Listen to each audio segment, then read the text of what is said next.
అవును, ఈ చిన్న చిన్న విషయాలు బట్టి మనం ఎంతో ఫ్రస్ట్రేట్ అవుతున్నాం. దేవుడు అంటాడు, ఈ చిన్న చిన్న విషయాలు బట్టి అంత గొప్ప దీవెన పోగొట్టుకుంటావు ఏంటి? ఈ చిన్న చిన్న లోకానుసారమైన దృష్టితోటి చూస్తున్న వీటిని బట్టి నేను నీకు కలిగిన గొప్ప తలంపుల్ని పోగొట్టుకుంటావేంటి?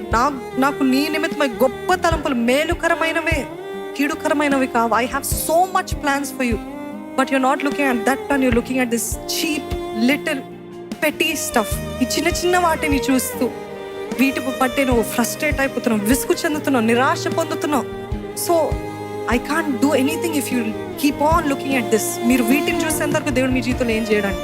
సే I will let go. Hallelujah. నేను వదులుకుంటున్నా ఈ ఫ్రస్ట్రేషన్, ఇవన్నీ, ఈ బాధ, ఈ నిరాశ, ఇవన్నీ వదులుకుంటున్నా. వారు అంటున్నారా మాటలు వదులుకుంటున్నా.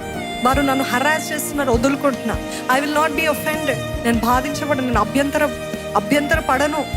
I will not be offended అని చెప్పండి. నేను వదులుకుంటున్నా. నా దేవుడు నాకు కలిగిన తలంపులు బట్టి